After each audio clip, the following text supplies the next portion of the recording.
오늘 우리는 지금 우리가 현재 다루고 있는 이 언약 안에서, 그 은혜 언약 안에서 중요한 부분을 차지하고 있는 믿음에 대해서 함께 생각해 보고자 합니다. 참된 믿음의 정의를 우리가 알아야 되는 이유는 이 믿음의 기능이 매우 중요하기 때문입니다. 우리가 지난 시간 은혜 언약의 핵심이 무엇인지를 듣지 않았습니까? 예수의 속죄를 기초로 하나님께서 영원히 우리 하나님이 되셔서 우리와 함께 거하시며 우리와 친밀한 교제 안으로 들어가는 것, 그것이 바로 언약의 핵심이라는 것을 들었습니다. 그런데 이 귀한 언약에 어떻게 우리가 참여하는가? 이 귀한 언약을 누가 받을 수 있는가? 이것에 대해서 은혜 언약은 우리에게 분명하게 말합니다. 행위가 아니라 믿음으로 받는다라고 말합니다. 이처럼 믿음은 이 약속을 받아들이는 도구입니다. 자, 오십시오.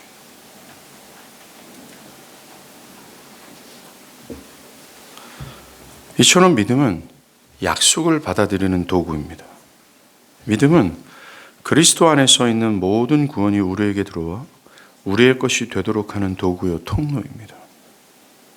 믿음은 그리스도께서 십자가에서 우리의 죄를 사하신 그의 공로를 받아 죄 사함을 얻습니다. 그리고 믿음은 그리스도께서 율법의 요구를 완전히 순종하신 그 의를 받아 의롭다 여김을 받습니다. 이처럼 믿음은 우리를 언약으로 인도하는 것에 있어서 또한 나 자신이 언약 백성이 되도록 하는 중요한 도구요 통로입니다. 이 믿음을 제대로 알지 못하면 큰 낭패입니다. 결코 그리스도의 모든 구원이 우리에게 들어올 수 없으며 그 결과 우리는 영원한 이 귀한 은혜의 언약을 받아들일 수 없으며 구원은 불가능합니다. 그러하기에 우리는 성경이 말하는 구원 얻는 믿음이 무엇인지를 제대로 알 필요가 있다는 것이죠. 그런데 안타깝게도 사람들은 성경에서 말하는 믿음이 무엇인지에 대한 관심이 없습니다. 이 귀중하고 중요한 도구인 믿음에 대해서 각자가 이럴 것이다 라고 하며 스스로가 정의를 내려버리고 스스로가 정의를 내려버리는 믿음을 내가 간직하고 있기에 나는 예수를 믿고 있다라고 말합니다. 이건 매우 큰 오류입니다. 바라기는 오늘 성경이 말하는 믿음이 무엇인지를 듣고 믿음에 대해서 새롭게 정의하여 이 믿음이 과연 내 안에 있는지를 정직하게 성찰해 주시길 바랍니다. 우리가 읽은 오늘 본문은 여리고성에 오신 주님이 맹인거지 바디메오에게 52절이죠. 가라, 네 믿음이 너를 구원하였다 라고 하시면서 눈먼 바디메오가 믿음으로 눈을 뜨고 주님의 제자가 되는 사건을 보여줍니다. 이 기록을 통해서 믿음의 역사가 어디에서 그리고 누구에게 적용되었는지를 강조합니다. 그것은 바로 저주받은 여리고성에 살고 있는 저주받은 바디메오들이라는 것이죠. 출애굽한 이스라엘 백성이 가나안 땅에 들어오자마자 믿음으로 하나님을 위하여 무너뜨리는 성이 이 여리고성입니다. 여호수아는 이 여리고성이 무너질 때 이 여리고성을 여호와께 바치라 라고 하면서 군대에게 엄히 명령합니다.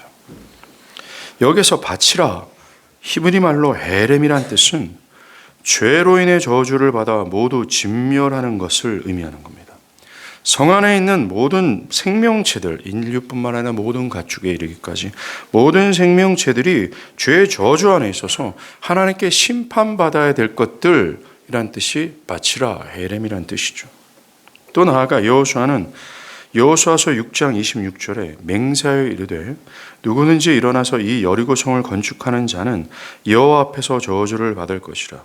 그 기초를 쌓을 때 그 맏아들을 이룰 것이요 그 문을 세울 때 그 막내 아들을 이르리라 라고 저주했습니다. 그리고 세월이 흘러 이스라엘 역사상 가장 사악했던 아합 왕이 다스리던 때입니다. 영적으로 가장 암울한 때였던 거죠. 바로 그때입니다. 열왕기상 16장 34절에서 이 여리고성을 건축하는 일이 발생합니다. 이렇게 기록해요. 그 시대에 베델 사람 히엘이 여리고를 건축하였는데 그가 그 터를 쌓을 때 맏아들 아비람을 이뤘고 그 성문을 세울 때 막내 아들 수굽을 이뤘으니 여호와께서 눈의 아들 여호수아를 통하여 하신 말씀과 같이 되었다. 뭡니까? 여호와께서 여호수아의 저주를 승인하신 것을 증거해주고 있다는 겁니다. 여리고성에 성문을 세우는 자는 첫째 아들이 줄 것이요 성문을 세우는 자는 막내 아들이 줄 것이다. 이 여호수아의 저주는 단순히 인간의 저주가 아니라 여호와께서 승인한 저주였다라는 거죠. 이와 같이 여리고성은 하나님께서 승인하신 저주의 도시였습니다. 이 여리고는 죄로 인해 심판을 받아야 될 이 세상을 대변해 주는 거예요. 이 세상 전체가 저주를 받아 하나님께 바쳐져야 될, 즉 모두가 심판받아야 될 존재들을 라는 사실, 이 여리고성을 통해서 대변해 준다는 것이죠. 그리고 그 저주의 도성에 앞을 보지 못하며 거지로 살아가는 불쌍한 바디메오가 등장합니다. 당시 사람들은 맹인과 같은 장애를 하나님께 징벌을 받은 죄로 취급했기 때문에 맹인들은 사회적으로 철저히 배척을 받았습니다. 만약 이 장애가 고침을 받을 수 있다면 안진뱅이든 앞을 못 보든 귀가 들리지 않든 이 장애가 고침을 받을 수 있다면 죄에서 자유케 될 수 있지만 난제는 앞을 보지 못하는 장애를 그의 힘과 지혜로나 다른 사람의 치료를 통해서 고칠 수 없는 것이었기 때문에 바디메오와 같은 자들은 나는 절대로 이 하나님의 징벌에서 벗어나지 못한 저주받은 자로구나 라고 느끼며 절망의 삶을 살아갈 수밖에 없는 존재였다는 거예요. 자신이 하나님께 징벌을 받은 죄인이라는 사실은 알고는 있지만, 그리고 그 질병에서 고침을 받으면 자신도 이 징벌에서 구원함을 받을 수 있다는 사실도 알고 있지만, 문제는 원하는 바가 있지만 할 수 없다는 것입니다. 이 바디메오야말로 하나님의 모든 요구를 온전히 순종해야 구원을 받지만 타락으로 인해 할 수 없는 율법의 저주 아래 살아가는 모든 인류를 대표하는 자라고 할 수 있다는 것입니다. 오늘 본문은 이런 저주에 놓여 있는 죄인들에게 필요한 것이 무엇인지를 보여줍니다. 그것은 저주받은 바디메오가 믿음으로 구원을 받는 것처럼 바로 믿음입니다. 그리고 어느 곳에서 믿음이 필요한지, 또 어떤 존재에게 믿음이 필요한지를 말해줍니다. 그것은 저주받은 여리고성에 살고 있는 저주받은 바디메오처럼 타락으로 인해 영원한 저주와 형벌을 받아야 할 세상과 그곳에는 모든 인류들입니다. 구체적으로 말하면 행위 언약의 모든 요구를 완벽하게 순종해야 되는 것은, 순종해야 산다는 것을 분명히 알지만 바디메오처럼 그것을 할 수 없는 행위 언약의 저주 아래 있는 모든 인류라는 것입니다. 아무리 도덕적인 사람이라 할지라도, 사람들에게 칭송을 받는 사람이라 할지라도, 힘과 권력을 가진 사람이라 할지라도, 어린 아이라 할지라도 이들 모두에게 믿음이 필요합니다. 왜 그렇습니까? 로마서 3장에서 말하듯 의인은 없나니 모두가 죄인이기 때문에 그렇습니다. 창세기 3장에서 정령 죽을 거라는 하나님의 저주 아래 모든 인류가 한 사람도 빠짐없이 처해 있기 때문에 그렇습니다. 왜 그렇습니까? 모든 인류는 행위 언약이 요구하는 율법의 완전한 순종을 충족시킬 수 없는 저주 아래 있기 때문에 그렇습니다. 이게 모든 인류의 진실이에요. 그래서 믿음이라는 것입니다. 성경은 이 믿음이 저주 아래 있는 모든 인류가 구원을 받을 수 있는 유일한 도구라고 말합니다. 한 가지 기억할 것이 있어요. 오늘 성경은 저주받은 여리고에서 맹인거지 바디메오처럼 완전한 절망에 살아가는 죄인까지도 믿음으로 구원을 얻을 수 있다고 말합니다. 그런 자들까지 믿기만 하면 이라고 말해주고 있기 때문에 그래요. 믿으라는 초청은 제한이 없다라는 것입니다. 믿으라는 초청은 인간의 현재의 조건과 상태를 상관하지 않고 믿으면 구원을 얻는다라고 말합니다. 바디메오까지라고 말하고 있어요. 여리고성까지라고 말하고 있다는 겁니다. 아무리 저주 가운데서 절망 가운데 살아가는 가장 부패하고 참혹스러운 죄인이라 할지라도 거기까지 믿으면 구원을 얻을 수 있다라고 말한다라는 것이죠.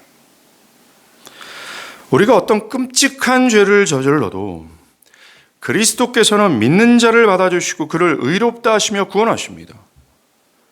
결코 우리의 구원과 영생은 우리의 행위에 달려있지 않고 믿음에 있다라고 말합니다.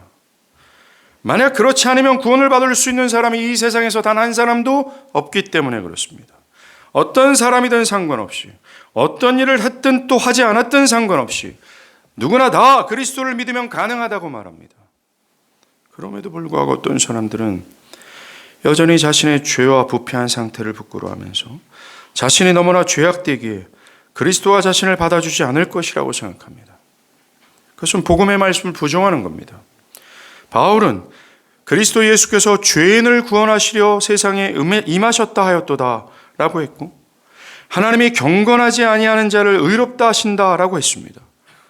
예수님은 죄인을 구하러 세상에 오셨고 죄인을 구하러 오셨으며 병든 자의 주님이라고 하셨는데, 그렇게 생각하는 사람들은 주님은 죄인을 부르러 오신 것이 아니라 의인을 부르러 오셨고, 병든 자를 위해서 오신 것이 아니라 건강한 자의 주님이라고 여기기 때문에 그렇습니다.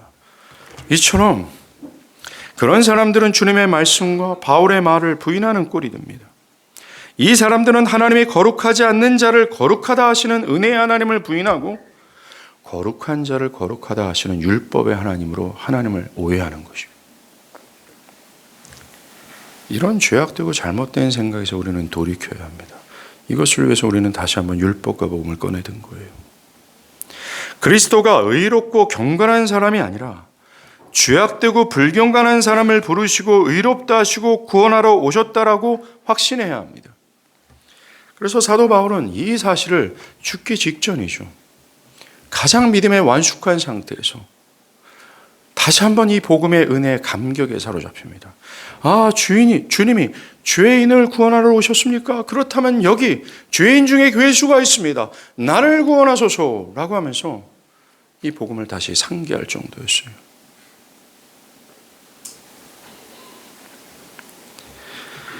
주님 앞에서 나는 죄악되고 또 부패하오니 제게 오시옵소서, 나를 고쳐주시옵소서라고 해야 됩니다. 더욱 자신의 상태를 고백하고 또 고백하며 빈손으로 나가야 돼요. 그리고 그를 붙들어야 합니다. 만약 자신이 경건한 삶을 지금 살고 있다, 의로움이 어느 정도 있다라는 그런 느낌으로 힘을 받아서 그리스도께 나아간다면 그리스도는 그런 교만한 자를 받아주지 않을 것입니다. 죄인이 믿기 전에 반드시 죄를 자각해야 되고 마음의 찔림을 받고 자기 비참함을 알아야 되며 율법의 행위로나 자신의 노력으로는 이 무거운 짐에서 벗어나지 못한다는 사실에 절망해야 되며 그리스도와 그분의 의로움에 목말라야 한다는 건 분명히 맞습니다. 이런 것들이 죄인들에게 있어야 그들이 그리스도께 나아가는 것도 맞습니다. 그런 은혜가 없이는 교만한 인간이 믿으려 하지 않는다라는 이 역사적 복음 또한 맞습니다. 그러나 마치 이것을 조건으로 여기는 것은 틀립니다. 이런 것이 있는 사람만 그리스도께 나올 자격이 있다라는 생각은 결코 옳지 않습니다. 이런 죄의 자각과 이런 필요가 조건이 되어야 된다라고 생각하는 것은 완전히 복음에서 벗어난 생각입니다. 믿으라는 초청은 모든 사람에게 조건 없이 제시되어야 되기 때문에 그래요. 어떤 조건도 필요 없기 때문에 그렇습니다. 저주받은 여리고에 사는 맹인까지도 믿음의 초청을 요구하고 있다는 거예요. 그러하기에 나는 아직 참되게 회개하지 않았는데요, 죄를 자각하지 않았는데요, 그래서 나는 아직 믿을 수 없어요 라고 말하는 것은 기독교의 고백이 아닙니다. 자기가 참되게 회개한 것을 알기 전까지 믿으려 하지 않는 것 또한 잘못입니다. 잠깐만요, 제가 회개한 이후에 참되게 죄를 자각한 이후에 나는 믿겠습니다 라는 태도 또한 기독교의 범주에 있는 사람의 고백이 아닙니다.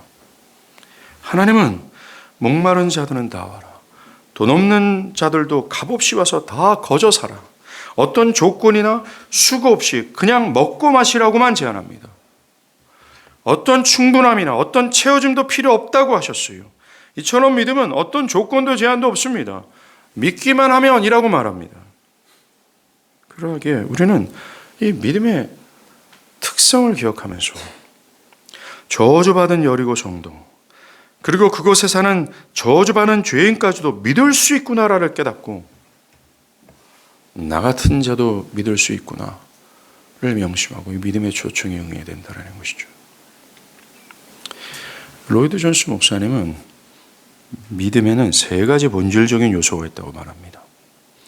첫째는 믿는 일이고, 둘째는 설득당함이고, 셋째는 행동이 있어야 된다고 얘기하고 있어요. 예, 믿음의 첫 번째 요소는 그리스도를 자신의 모든 것을 담아 부르짖는 일이 있어야 합니다. 오늘 바디메오를 생각해 보세요. 그는 자신의 진정한 현실, 진실이 어떠한지를 알았습니다. 그는 자신이 이 징벌에서 벗어나지 못하는 신세로 인해 소망이 없는 나라를 보냈습니다. 무거운 죄의 짐은 그의 가난한 생활로 인해 더욱 가중되었어요. 사람들의 조롱과 외명, 가난이 주는 서러움과 배고픔이 이 사람의 진실이었습니다. 이 사람이 이렇게 살아갈 수밖에 없었던 이유는 앞을 보지 못하는 더 기저에는 바로 죄에 있다라는 거죠. 그의 간절한 소망이 있다면 눈을 떠서 이 죄에서 자유케 되는 것, 그것이 유일한 소망이었습니다. 이렇게 소망이 없는 나날을 보내던 바디메오에게 소망의 소식이 들려오기 시작합니다. 나사렛 예수에 대한 소문이었어요. 나사렛 예수, 그는 스스로를 이스라엘을 구원할 그리스도 메시아라고, 그 예수가 오병이어로 2만 명을 먹였다고, 문둥병자와 안진뱅이를 고치고 죽은 자를 살리시며 심지어 자신과 같은 맹인을 보게 했다는 소문이었어요. 예수의 소문은 바디메오에게는 복음이었습니다. 그의 간절한 소망이 있다면 바로 예수를 만나 그의 손길로 자신의 눈이 열리는 것이었습니다. 그래서 더 이상 하나님의 징벌을 받는 죄인이 아니라 하나님의 백성의 총회에 들어가는 그것이었어요. 그의 관심은 모두 예수에게 쏠리기 시작합니다. 비록 그는 눈으로 보지 못했지만 귀로 그리스도를 사모했다라는 거예요. 귀로 그를 마치 보는 것처럼 확신했다라는 것입니다. 그런 예수가 자신이 사는 여리고에 방문했다는 이야기를 듣습니다. 그때부터요, 바디메오는 미친 듯이 예수를 찾기 시작합니다. 자신의 온 마음과 힘과 뜻을 다해서 나사렛 예수를 부르짖습니다. 오늘 본문에 보면 그 누구도 예수가 어디에 있는지 바디메오에게 가르쳐주지 않았습니다. 바디메오 자신도 예수가 어디 있는지 불분명히 알지 못했습니다. 그러나 그가 분명히 아는 한 가지는 분명합니다. 그 예수가 이곳에 왔다라는 거예요. 정말 한 가지 사실에 그는 완전히 매여 있어요. 바로 예수예요. 예수를 붙들면, 그 예수가 자신에게 손을 대신다면, 그 예수가 자신을 불쌍히 여겨 주시기만 한다면 나는 지금 구원을 받을 수 있어 라는 확신이 있어요. 그는 길가에 앉아있다가 나사렛 예수라는 말을 듣자마자 소리칩니다. 다윗의 자손 예수여, 나를 불쌍히 여기소서. 사람들은 지금 죄로 인해 징벌을 받은 이 죄인의 시끄럽고 천박스러운 소리로 당대의 의인이신 예수의 이름을 부르는 것이 탐탁치 않았습니다. 그래서 잠잠하라고 꾸짖은 거죠. 그런데 오늘 보면 48절에 뭐라고 합니까? 잠잠하라 라고 하는 그 말에 그는 포기하지 않고 더욱 크게 소리질러 가로되 라고 말합니다. 그는 목숨을 건 절규를 했어요. 자신의 인생을 건 승부였습니다. 그의 간절함은 율법의 정죄를 넘어섰어요. 율법의 정죄가 그의 예수에 대한 확신을 굴복시키지 못했다는 겁니다. 시끄럽다, 부정탄다, 너의 그 천박스러운 하나님께 징벌을 받는 네가 어찌 당대의 의인 예수께 나아갈 수 있느냐라고 하면서 율법의 정죄로 모든 사람들이 그를 정죄했어요. 그럼에도 불구하고 그의 간절함은, 그의 믿음은 율법의 정죄를 넘었습니다. 율법의 정죄가 그의 예수에 대한 확신을 굴복시키지 못했습니다. 율법의 정죄가 그의 확신을 가로막지 못했다는 거예요. 그는 내일이 없는 자처럼 외쳤습니다. 몸부림침이었어요. 그는 안심할 수 없었습니다. 이 교회가 그냥 지나가면 자신의 인생에 소망이 없다는 걸 확신했기 때문에 그래요. 그때 누군가가 안심해라, 일어나라, 주님이 너를 부르신다.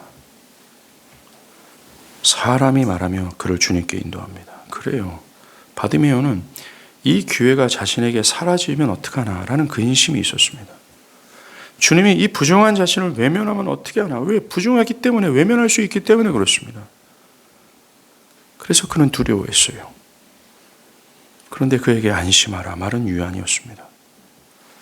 그리고 주님은 52절에 가라 내 믿음이 너를 구원하였다 라고 하며 눈을 뜨게 하세요. 오늘 예수님은 바디메오에게 분명히 네 믿음이 너를 구원했다 라고 하시며 그가 믿었다고 말씀하시며 그 믿음이 참 믿음이라고 말씀해 주십니다. 우리는 여기서 믿음이 무엇인지를 알 수 있습니다. 주님은 바디메오가 자신의 진실한 상태를 깨닫고 다윗의 자손 예수여 나를 불쌍히 여기소서라며 예수의 그리스도 되심에 대한 확신 속에서 부르짖은 것을 믿음이라고 하셨어요. 이처럼 믿음이란 나는 율법의 저주 아래서 영원한 형벌 아래에 있는 죄인이라는 자신의 진실을 깨닫고 율법의 행위나 자신의 힘과 지혜로는 이 형벌에서 이 저주에서 벗어날 수 없다는 정말 절망적인 현실 속에서 그리스도께서 이 절망적이고 부끄러운 죄인을 능히 구원하실 분임을 확신하고 그리스도에 대한 약속하신 하나님의 약속을 온 마음과 뜻과 정성을 다해 붙드는 일입니다. 철로 역정의 크리스찬이 전도자의 말을 듣고 십자가가 있는 좁은 문을 달려가면서 생명이로다. 나의 유일한 소망이 저 십자가다. 나는 십자가 앞에 나가지 못하면 절망이다. 나는 십자가 앞에 나가지 못하면 이 멸망의 도시에서 산산이 부서질 심판받을 형벌받은 죄인이라는 사실을 부여잡고 저게 유일한 소망이다. 저게 유일한 약속이다 라고 하면서 생명의 귀를 닫고 세상의 유혹과 세상의 조롱을 다 뒤집어 다 제끼고 생명을 찾아 간절히 소망하는 그 일 있지 않습니까? 이게 믿음이라고 얘기를 합니다.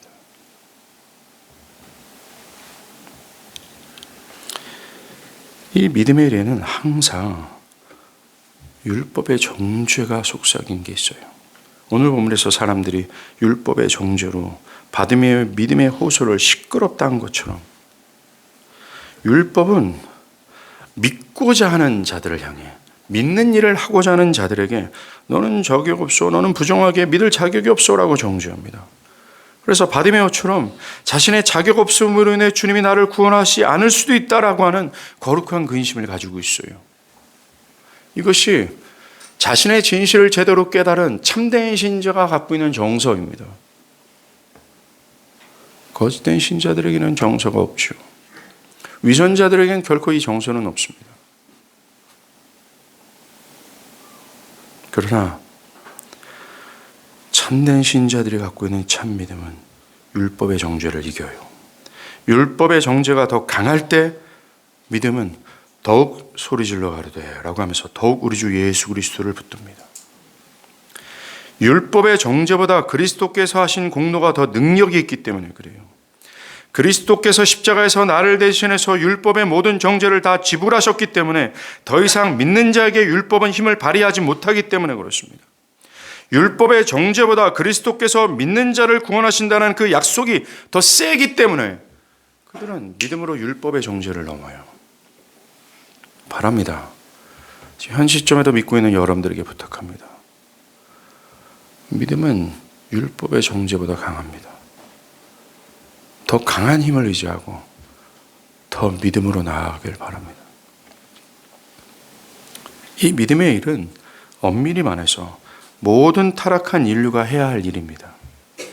그들의 현재와 미래를 모두 걸고 해야 할 행동입니다. 교회 역사에서 수많은 전도자들이 이 믿음의 일을 모든 사람들에게 요구했어요. 남녀노소 부와 명예를 가진 사람이든 가난하고 비천한 인생으로 살아가는 사람이든 모두에게 이 믿음의 일을 하라고 권면했습니다. 왜요? 그들 모두가 다 바디메오 같이 죄의 저주 아래 놓여 있고 그들이 구원을 받을 수 있는 유일한 길이 이 믿는 일이기 때문에 그렇습니다. 우리가 4월 30일 새생명 전도주일을 하지 않습니까? 전도주일의 핵심이 바로 이겁니다. 이들 모두가 믿음이 필요하고 그들에게 우리는 믿으라고 요청하게 될 겁니다. 그리고 그 누군가가 믿는다면 오늘 바디메오가 눈을 뜬 것처럼 분명히 구원을 받는 역사는 하나님의 약속을 근거로 있게 될 겁니다. 두 번째로 믿음이란 말씀을 들음으로 설득당하는 것이 있습니다. 바디메오는 자신의 눈으로 그리스도를 보지 못했어요. 그가 병자를 고치는 것도 보지 못했고 죽은 자를 살리시는 것, 정말 그가 그리스도이심을 자기 눈으로는 보지 못했습니다. 오늘날 사람들과 똑같죠. 그러나 그는 사람들이 말해주는 예수에 대한 소문을 들음으로 그 모든 소식에 그의 전 인격이 설득당했습니다. 그는 보고서 믿은 것이 아닙니다. 그는 보지 않고 귀로 믿었습니다. 그는 보지 않고 귀로 모든 그리스도에 관한 모든 소문과 그의 인격과 그의 영광에 설득을 당한 거죠. 그가 사람들이 전해주는 예수에 대한 복음에 설득을 당한 것, 그걸 어떻게 알 수 있습니까? 그가 진짜 설득당한 것을 어떻게 알 수 있습니까? 우리가 아까 본 것처럼 그가 했던 믿음의 일을 통해서 그가 설득당했다라는 것을 우리는 알 수 있어요.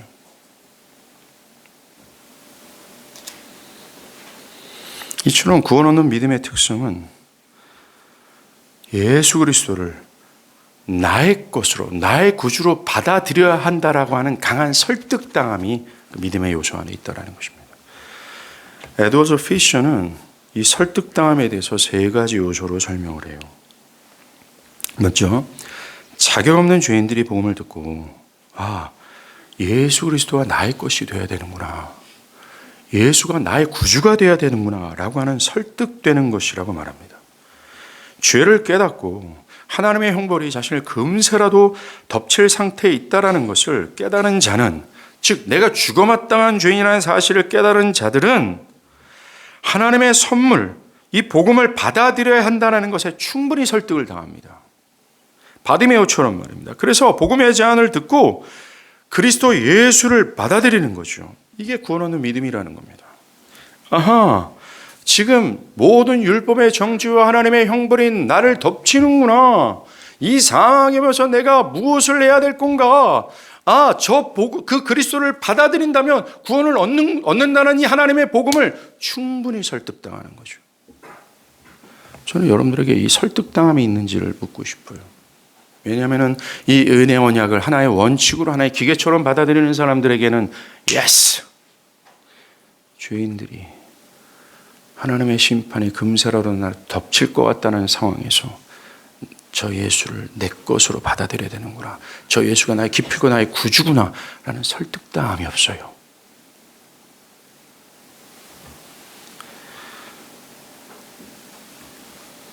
그리스도가 강렬히 필요하다는 사실에 설득당하여 그 복음의 제안을 자신의 것으로 받아들이는 것입니다. 근데 이와 같은 경우는 아닙니다. 마귀도 예수가 그리스도이심을 압니다. 마귀도 예수가 구원자라는 사실을 정확하게 우리보다 잘 알고 있습니다. 그러나 정작 자신을 죄에서 구원할 자기 구원자라고 설득당하지 못한다면 아무 소용이 없어요. 아무리 그리스도의 공로를 인정하고 잃어버린 자에게 그가 생명을 주신다라는 사실을 사변적인 지식으로 갖고는 있지만 정작 자신의 비참한 죄의 상태에 있어서 그리스도가 아니면 나에게 소망이 없다라고 하는 이 바디메오와 같은 깨달음이 없다면, 그래서 그리스도가 자신에게 필요한 구원자라고 설득당하여 믿지 않는다면 nothing, 아무것도 아니에요. 저는 오늘날 교회 안에 이런 사람들이 많다고 믿습니다. 믿으면 이렇게 자격 없는 자들이 복음의 제안을 듣고 그리스도가 나의 구주가 되어야 되시는구나, 나 이 같은 죄인이 필요한 바로 그리스도구나 라고 충분히 설득당하는 것을 뜻합니다. 두 번째로 내가 그리스도를 믿음으로 생명과 구원을 얻을 것이라는 설득을 당하는 것이 믿음이에요. 바디메오가 예수라면 자신이 이 죄에서 건짐을 받아 영원한 생명을 누릴 것이라고 설득을 당한 것과 같습니다.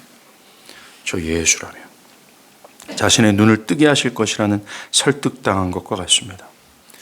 그리스도가 나의 구원자로 받아들이는 것에 충분히 설득되어서 그리스도를 나의 것이라고 받아들인 자에게 뒤따르는 것이 바로 이거예요. 내가 그리스도로 말미암아 영원한 생명을 얻게 될 거다라는 설득당함이라는 겁니다. 세 번째로 그리스도가 죄인의 구원을 위해 행하신 모든 것들이 바로 나를 위한 일이구나, 나를 위해 하신 것이라고 설득이 되는 것을 말합니다.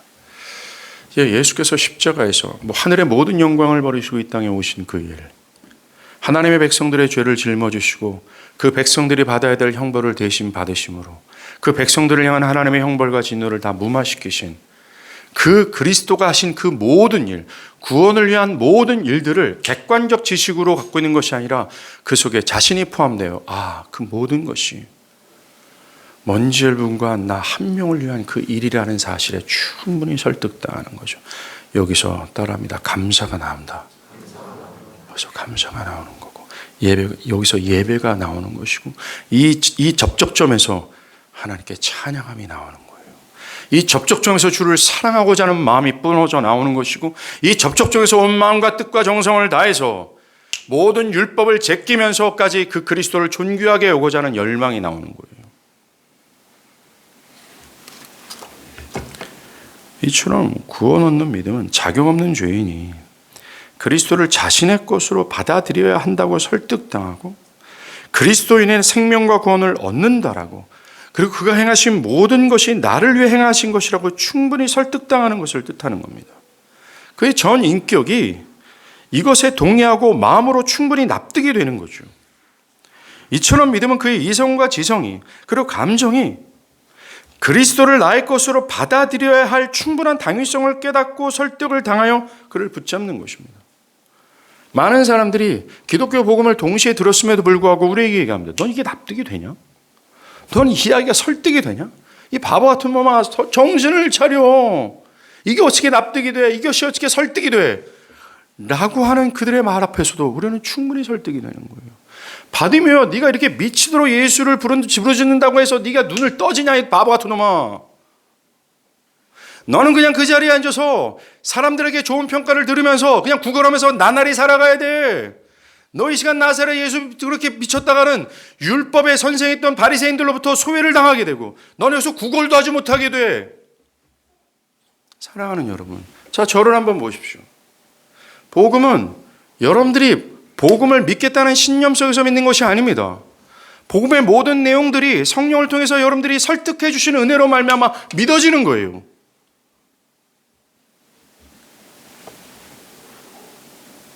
정말로 나 같은 지혜 없는 자가 이 복음의 내용을 듣고 설득이 되었다라는 은혜에 감사하십시오. 그리고 아직까지 설득이 되지 못한 분들이 있다면 이 시간 간구하십시오. 바디메오까지 믿는다 말씀하셨사오니 나도 믿게 해주시옵소서. 마지막으로 이 구원 얻는 믿음이란 설득을 당하여 믿는 일까지 더 나아가 행동까지 있어야 한다고 말합니다. 오늘 52절에 바디메오는 눈을 뜬 후에 했던 행동이 있어요. 그것은 52절 뒷부분에 그가 곧 보게 되어 예수를 길에서 따르니라. 따랐다고 말합니다. 이 사건을 마태복음 또 누가복음에서도 동일하게 기록을 하거든요. 근데 그 기록에서 아주 매우 의도적으로 바디메오가 길에서 예수를 따랐다라는 걸 의도적으로 동일하게 다 기록을 합니다. 그렇습니다. 구원 없는 믿음은 설득당함, 믿는 일이 있을 뿐만 아니라 뒤따르는 필연적인 열매가 포함되어 있다, 수반되어 있다고 말합니다. 그것이 바로 그리스도의 뒤를 따른다라는 거죠. 참되게 믿는 일이 있다면, 그리고 참된 설득당함이 있다면 그것에 뒤따르는 그리스도를 따르는 일은 있을 수밖에 없습니다. 행동까지 포함될 때 그것을 믿음이라고 말합니다. 이것이 현대인들이 생각하는 믿음에서 빠져 있는 거예요. 많은 현대인들이 그리스도를 뒤따르는 일을 포함시키지 않았음에도 불구하고 믿는다라고 말하고 심지어 그리스도를 뒤따르는 일이 없어도 된다라는 식의 믿음의 정의를 가지고 있다는 것입니다. 대부분 여러분이 지금 입으로 예수를 나의 구주라고 시인하면 여러분 구원을 얻습니다. 또 저의 기도를 따라서 내가 죄인이며 믿는다고 해보십시오. 그러면 구원을 얻을 수 있습니다. 라며 기독교의 믿음과 구원을 매우 간편한 문제로 취급합니다. 이렇게 고백하면 뭔가 자동적으로 자기가 변화되는 것처럼 오해하게 만들며 마술처럼 느끼게 한다는 거죠.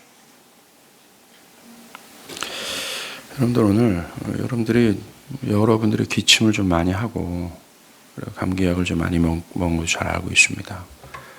그런데 말씀을 듣고 예배를 집중하는 하는 데 있어서 몇몇의 분들이 많이 좀 집중력을 흐리고 있어요. 여러분들로 인해서 이 예배가 하나님을 영화롭게 하는 것에 방해가 되지 않도록 주의하십시오. 그 정도의 이기적인 생각을 가지고서 예배에 참여하지 않길 바랍니다. 우리는 지금 하나님 앞에 있어요. 그리고 많은 영혼들이 하나님 앞에 가고자 하는 열망 속에서 이 시간을 지금 보내고 있습니다.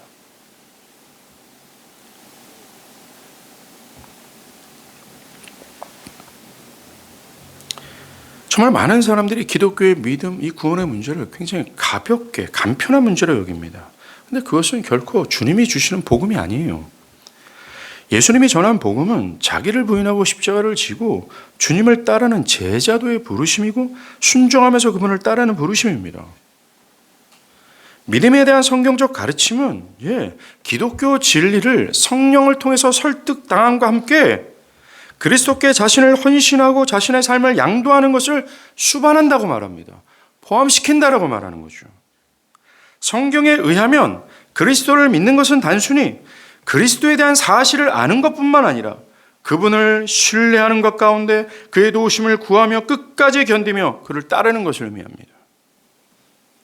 따라서 예수를 믿고 따르는 것까지 갖추지 않는다면 그건 진실한 믿음이라 할 수 없어요. 그건 지옥에 떨어지는 믿음이고 그것은 거짓된 믿음이며 위선된 믿음이라고 말할 수밖에 없습니다. 그래서 몽고메리 보이스 목사님은 주님 대신 예수 그리스도를 따르지 않고서도 그리스도인이 될 수 있다라고, 그리고 구원을 얻을 수 있다라는 견해는 복음을 단지 그리스도께서 죄인을 위하여 죽으셨다라는 사실에만 국한시키며 죄인들에 대해서도 단지 이 사실에 지적으로 동의할 것만을 요구합니다. 그리고 그들이 진정으로 거듭났는지의 여부가 확실치 않음에도 불구하고 그들에게 영원한 안전에 대한 확신을 불러넣어 줍니다. 이런 견해는 믿음에 대한 극도의 왜곡입니다. 라고 말했어요. 참된 믿음은 그리스도를 뒤따르는 행위를 수반한다고 할 때 어떤 분들은 이런 가르침에 대해서 목사님, 믿음으로 구원을 받는 것 아닙니까? 왜 믿음의 행위를 더하려고 합니까? 라고 따집니다. 그런 분들의 염려가 어떤 것인지 압니다. 맞습니다. 구원은 여러분이 생각하는 것처럼 절대적으로 하나님의 주권적인 은혜로만 가능합니다. 절대로 거기에 행위를 더하는 것이 아니라는 거죠. 도덕적인 행위나 종교적인 행위는 절대로 사람들을 구원을 얻는 데 있어서 보탬이 될 수 없습니다. 죄인들은 철저히 오직 믿음으로만 의롭다함을 얻습니다. 그런데 제가 여기서 말씀드리는 것은 구원을 받기 전에 의로운 행위가 있어야 된다고 말씀드리는 것이 아닙니다. 구원이 있기 전에 그리스도를 따르는 이 순종이 더해져야 된다고 말씀드리는 것이 아닙니다. 여러분들이 믿음으로 구원을 얻는다면 이 믿음으로 구원을 얻는 것에 뒤따르는 열매요 필연적인 수반되는 어떤 것이 있어야 된다고 말씀드리며 주님께서 이 나무를 알지니 열매를 보고 이 나무를 판단할 수 있다 말씀하신 것처럼 그 수반되는 열매, 이 순종과 뒤따름과 인내와 하나님께 모든 것을 나에게 그리스도께 양도하는 이 모든 이 열매를 통해서, 이 수반되는 열매를 통해서 내가 믿고 있구나라는 것을 증명할 수 있다라는 것을 얘기하는 겁니다.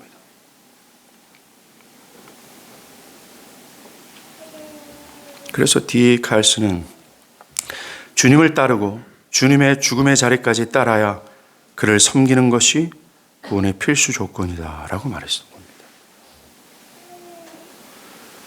주님을 죽기까지 따라야 되는 것이 포함시킬 때 구원을 얻는 것이라고 말씀드리는 것이 아니라 구원을 얻었다면 주님을 죽기까지 따르는 이 열매를 수반하게 된다고 말씀드리는 것입니다. 뒤따르게 된다는 것이죠. 오늘날 현대인들이 이것이 많이 결핍되어 있습니다. 그들은 거짓된 믿음, 때로는 불충분한 믿음, 위선적인 믿음을 가지고 있으면서도 자신을 믿는다라고 주장을 한다는 거죠. 어떤 분들은 믿는다고 말하면서 순종의 행위가 없고 자기를 부정하는 것이 없고 따르는 것이 기쁨이 되지 못하면서도 그 안에 그리스도를 따르고 싶지 않은 악함이 있음에도 불구하고 자신을 참된 신자로 여기면서 하는 소리가 목사님 저는 믿음이 약해서 그렇습니다 라고 말합니다. 즉 나는 믿기는 하지만 믿음이 약해서 자기를 부인하지도 못하고 순종 행위도 없고 그리스도를 따르는 것이 기쁨이 되지 못하며 라고 변명한다라는 거죠. 우리는 여기에서 약한 믿음과 강한 믿음의 성경적 차이를 이해해야 됩니다. 약한 믿음은 성령께서 살려내신 선한 양심으로 자신을 볼 때 죄인된 자신으로서는 도저히 그리스도를 믿을 용기가 내지 않는 상태를 뜻합니다. 너무나 자신이 부끄러워서 정말 율법의 정죄에 짓눌려서 자신이 너무나 부끄럽고 패역한 죄인이라서 감히 나 같은 죄인이 어떻게 그리스도를 믿을 수 있을까 하면서 그리스도를 향한 믿음의 손을 뻗기가 힘겨워하는 것, 이걸 약한 믿음이라고 얘기해요. 믿고 난 이후에도 믿음의 약속보다는 자기의 양심의 호소나 율법의 정죄가 더 크게 느껴져서 감히 언약의 약속을 강하게 붙들지 못하는 뜻을 약한 믿음이라고 얘기를 하는 겁니다. 약한 믿음은 신앙생활을 제대로 하지 못하는 상태를 의미하는 게 아닙니다. 그것은 패역한 하나님의 백성일 뿐이죠. 약한 믿음이란 그리스도를 따르는 것을 주저하는 사람을 뜻하는 것이 결코 아닙니다. 그것은 믿음이 없는 사람을 뜻하는 것이죠. 약한 믿음이란 그냥 대충 설렁설렁 신앙생활해도 되는 변명거리와 핑계거리가 될 수 없어요. 그것은 성경이 정의하는 약한 믿음이 아닙니다.